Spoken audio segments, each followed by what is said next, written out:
She stood at the podium, fake pearls and fake grief, listing every way I'd taken advantage of her brother.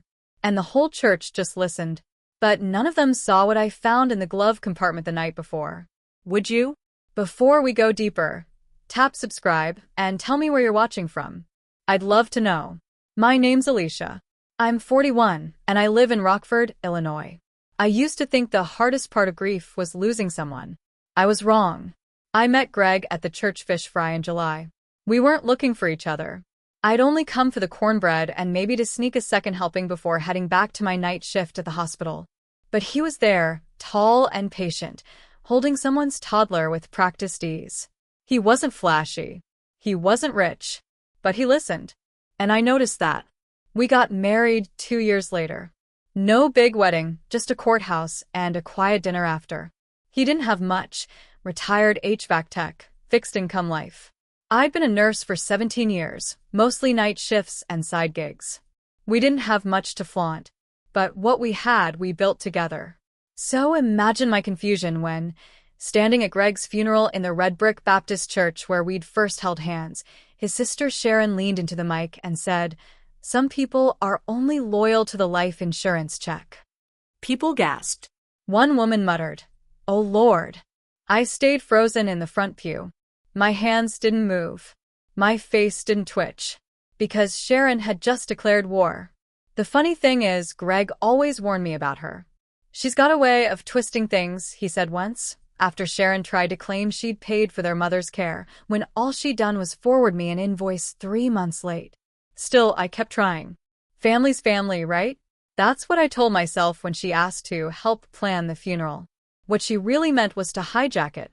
The funeral home was a small family-run place on Auburn Street.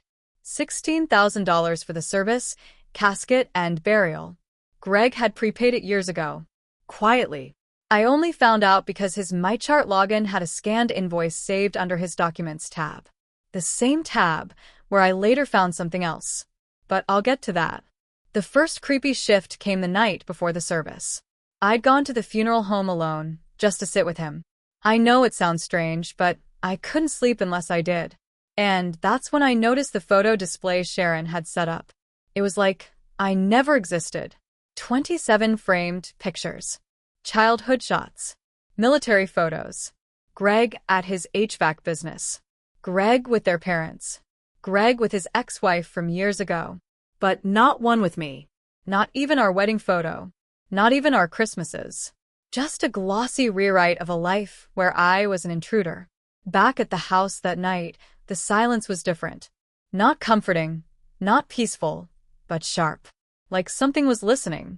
I went to our bedroom, opened the closet, and saw that Greg's laptop was missing. He kept it under the bed. Always did. And now it was gone. At first I thought maybe I moved it. Maybe hospice staff borrowed it. But then I remembered something. Sharon had asked for the house keys the week Greg passed. She said she needed to grab a few mementos while I was working the ER night shift. I'd been too exhausted to argue. Now I knew what she'd come for. I opened the glove compartment in Greg's truck. That's where he used to stash things he didn't want cluttering the house. Receipts. Old letters. Even a little plastic crucifix from his Navy days. That's where I found it. A folded sheet of printer paper. 2 copies. One signed. It was a notarized agreement. Sharon had asked Greg for a loan. $9,200, 6 months before he died. Said it was for a real estate license course. He gave it to her. She never paid him back. The morning of the funeral, she showed up in black lace like she was auditioning for a Southern Gothic stage play. She passed out her rewritten programs, with her email at the bottom for condolences and donation coordination. I watched her smile at everyone, hug them, pat their backs. I watched her put on a show. But when she stood at the mic and began her eulogy, it wasn't grief she delivered. It was a carefully rehearsed monologue of accusations. He was generous, she said, even when others took advantage of his kindness. And that's when I felt it. A stillness in the room that wasn't about mourning. It was suspense. Dread. The kind that creeps in right before something breaks. She ended her speech with a dramatic pause, folded the paper in her hand, and added, Some people weren't here for him, just for what he left behind. People stared at me. I didn't blink.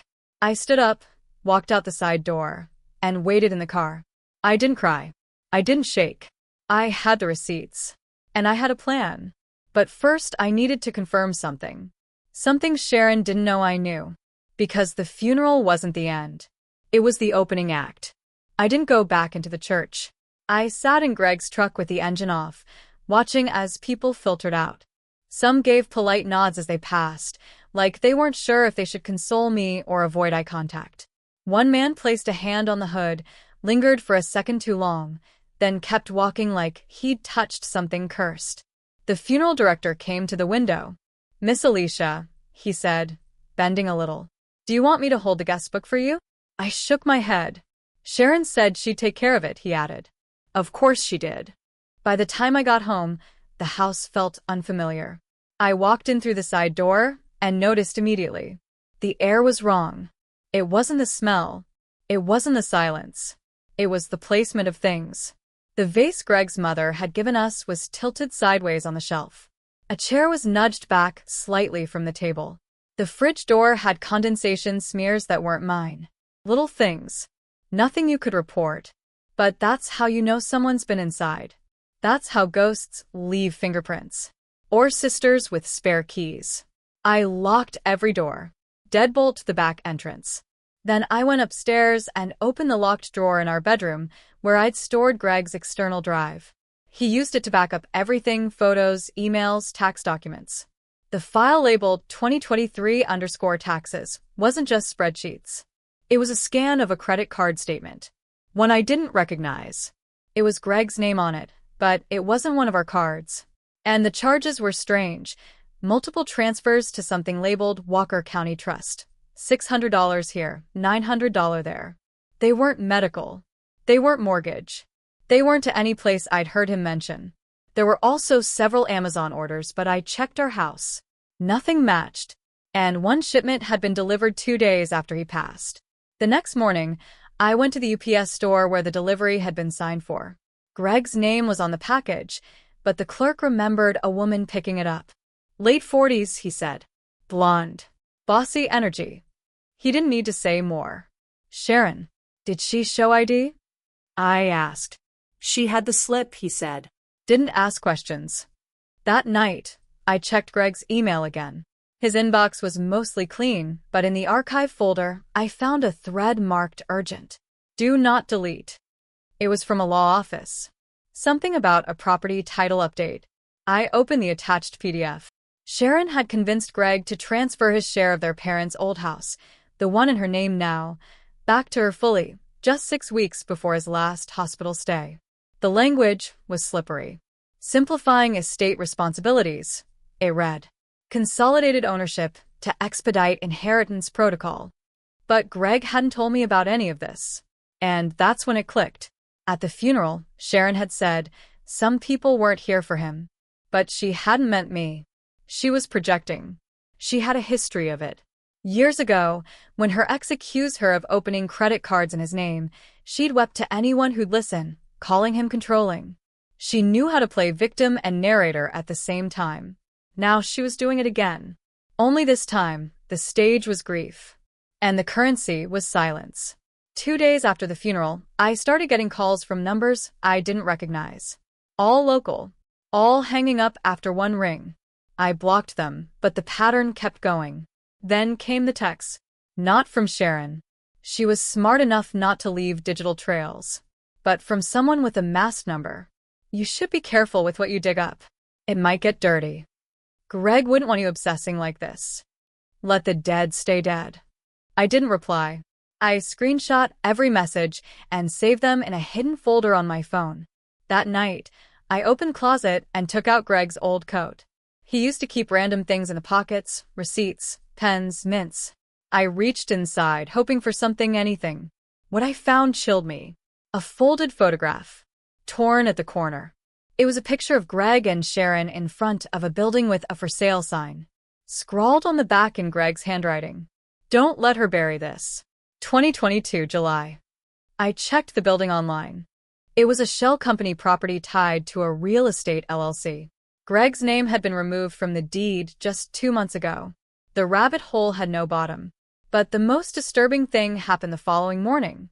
I woke up to the scent of Greg's cologne. Not faint. Not a memory. It was fresh. I don't wear it. I hadn't opened that bottle in weeks. It was on the pillow next to me. Then I heard it, the soft creak of a door hinge, but not from my room. From the garage. I grabbed my phone, walked slowly downstairs barefoot, avoiding the creaky step. The garage door was closed. Nothing looked moved, until I noticed the dusty hood of Greg's truck. Someone had written something with their finger, but it was already half smudged. Just one word. Stop. That's when I knew. This wasn't just grief. This was a cover-up. A performance. And I was never meant to survive the second act. But I had what Sharon didn't know I had. Backups of Greg's files, text logs, that notarized loan document, and now, the photo with the handwritten warning. She thought the funeral would be my quiet exit, that the smear would stick. But she forgot one thing. I used to work trauma shifts. I know what red flags look like. And I don't walk away from the truth, no matter how well it's buried. I didn't go to work the rest of that week. I called in and said I needed bereavement time, though what I really needed was to grieve the man I loved in peace. And figure out why his sister was still playing chess with his corpse. On Thursday, I made a copy of everything I'd found. Greg's scanned receipts, the notarized loan agreement, the hidden emails, even the grainy photo with his handwriting.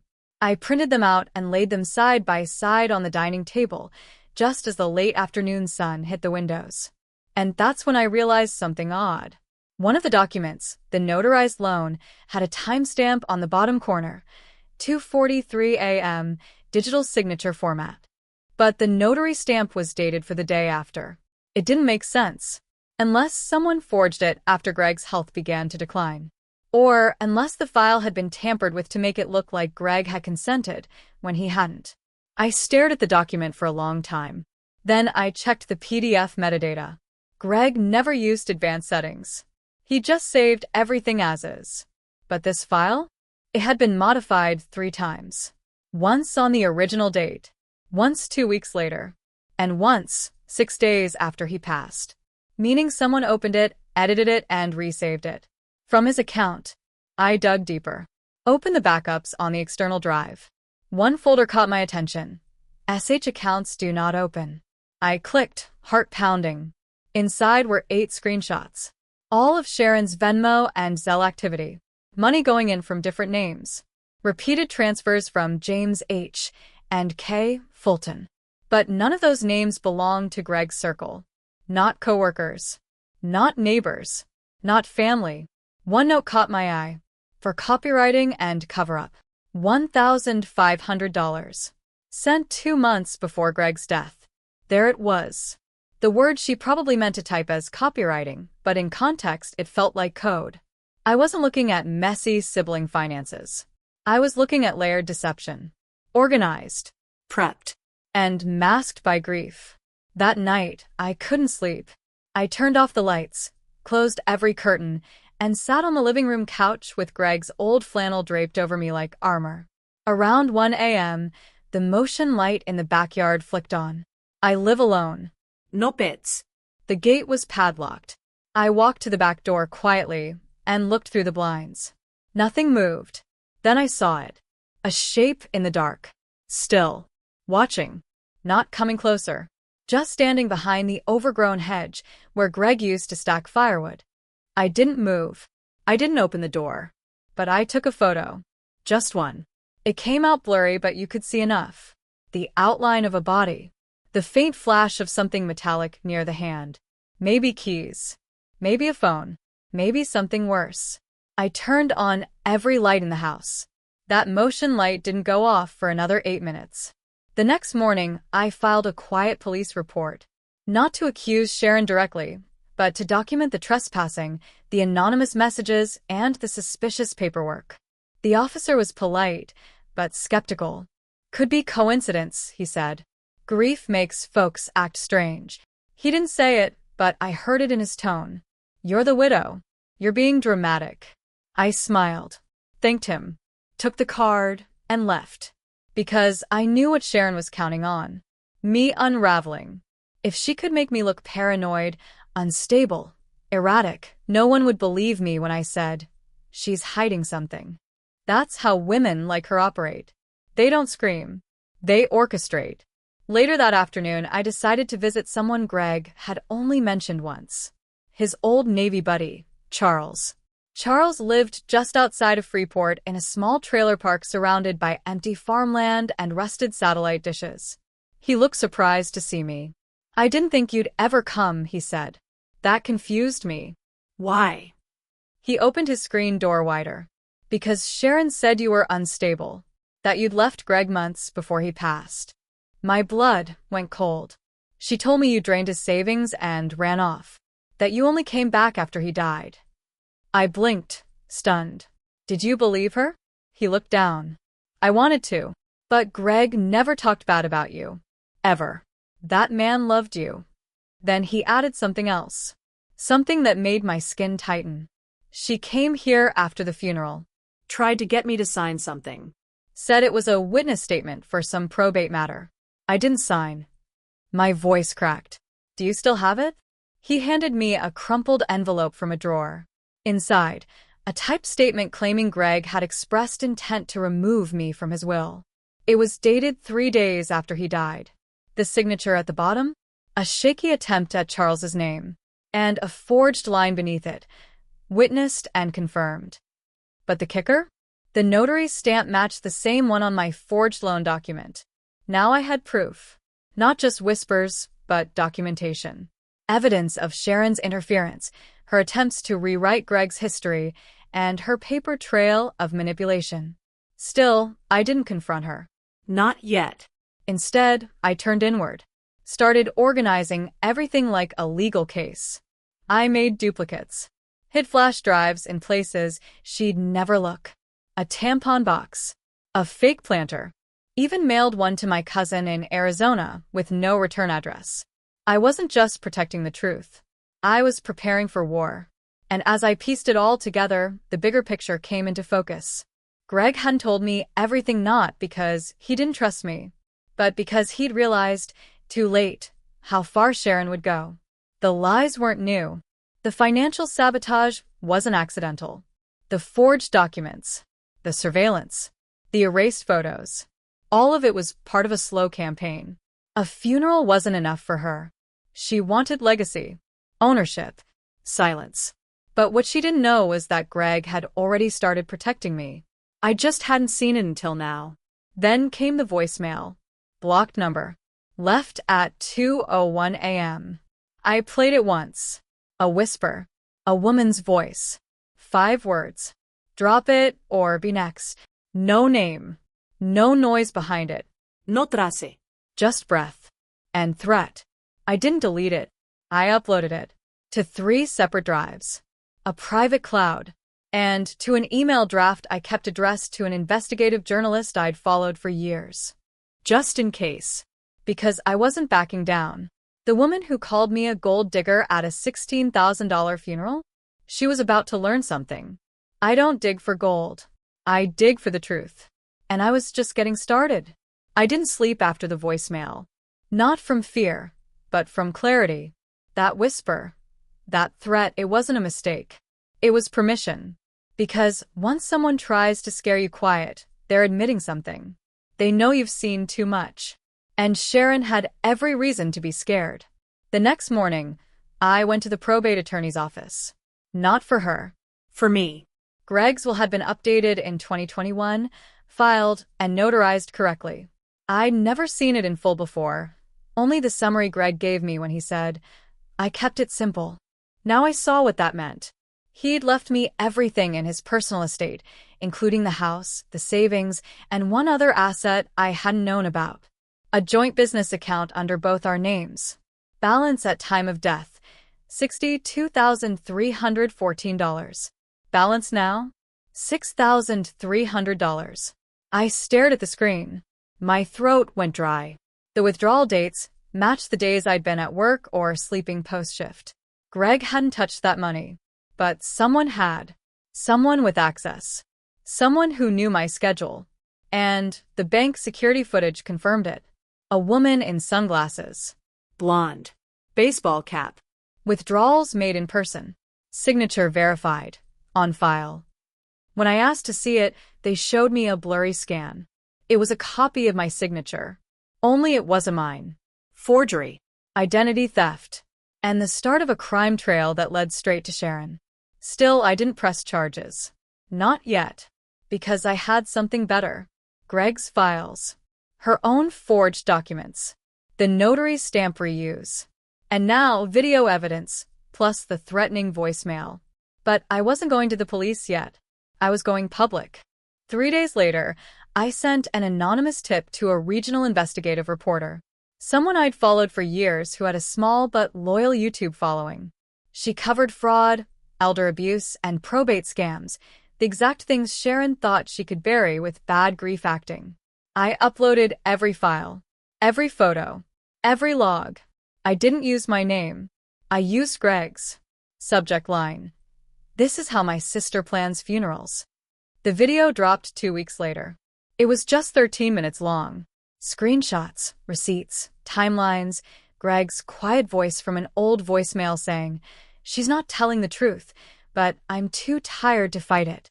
It ended with the host's voice saying, "If you've ever felt someone tried to erase you from a life you built, you're not alone." The story didn't name Sharon directly. It referred to her only as a family member with financial motive. But anyone from our community could put the pieces together.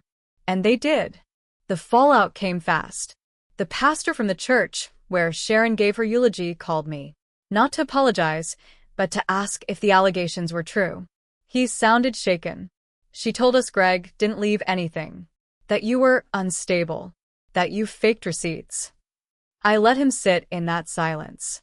Then I said, calmly, "I have the footage if you want to see it." He didn't ask again. A week later, the funeral director removed her plaque from the donor wall. The realtor who helped her sell her parents' house suddenly filed a complaint.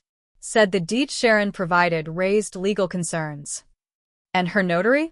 Under investigation. Apparently, mine wasn't the only signature he missed checking twice. Sharon tried to fight back. She posted a long Facebook essay. Something about jealous women and twisting family pain for content. She quoted Bible verses out of context. But people weren't buying it. Comments were limited within the hour. Posts deleted by evening. Her silence returned. Only this time, it wasn't sinister. It was defeated. And I didn't need to say a word. I still live in the same house. Greg's truck is in the driveway, clean now, hood polished. I planted 2 dogwoods in the yard, his favorite. Sometimes at night, I hear the creak of the garage door again. Sometimes I smell his cologne in places I didn't spray it. But I don't feel scared anymore. Just watched. Not by her.